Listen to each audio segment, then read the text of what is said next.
केंद्राचे 7 जे पथकं आहेत ते या ठिकाणी आलेले आपल्याला पाहायला मिळतात।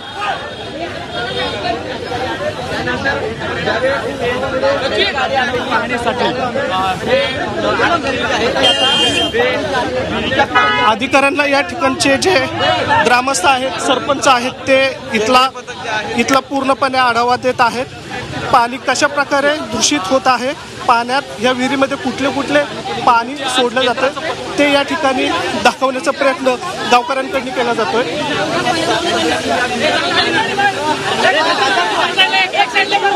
आता काय पथक पाहिलंय?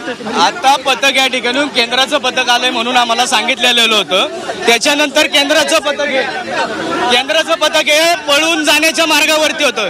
पाण्याची पाणी राहिली, गावच्या विहिरीची पाणी राहते आणि या ठिकाणून पळून जाण्याच्या भूमिकेमध्ये केंद्राचं पथक आहे। तर आमचा जीव धोक्यात घालून यांना पळून काऊन मिळणार आहे?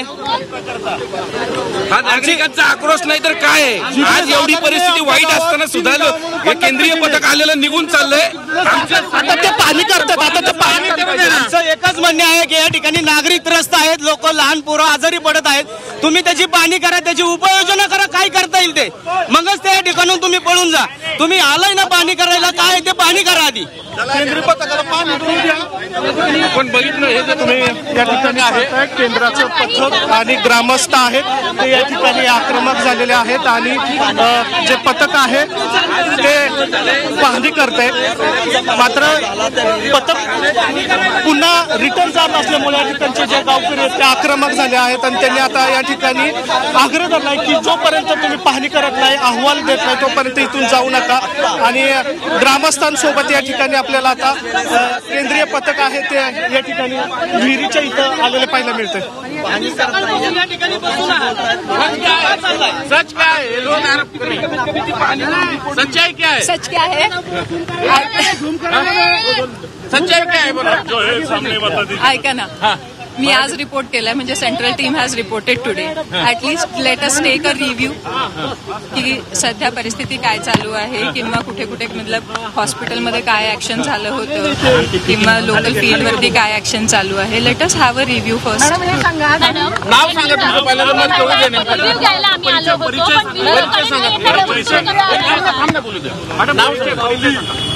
नाव सांगा तुमचं। वी आर ऍक्च्युली महत्वाचा प्रश्न आहे की जी समिती नेमलेली आहे त्या समितीचं काम काय असणार आहे?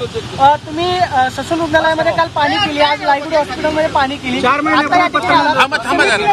काय करणार आहे? म्हणजे कोणता अहवाल जो आहे तो केंद्र सरकारला पाठवला जाईल किंवा कसा समन्वय साधला जाईल राज्याच्या आरोग्याशी? राज्याच्या आरोग्याशी ॲक्च्युली समन्वय असतो सेंटरचा, आणि त्याचप्रमाणे म्हणजे आता मीडियामध्ये न्यूज रिपोर्ट झाली, त्याचं स्कॅनिंग अगदी होतं, त्याच्यानंतर आउटब्रेकचं इन्व्हेस्टिगेशन प्लॅन होतं। स्टेटनी तर ऑलरेडीच RRT प्लॅन केली आहे, स्टेटनं आधीच काम चालू केलेलं आहे।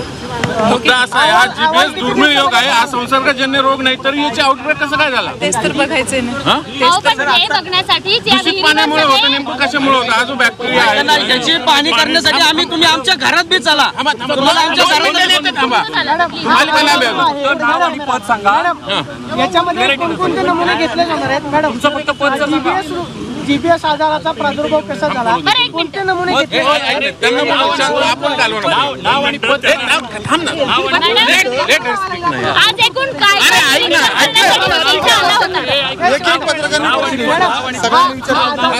आजाराचा प्रादुर्भाव कसा होतो किंवा मग कोणते नमुने जे आहेत ते गोळा केले जाणार आहेत?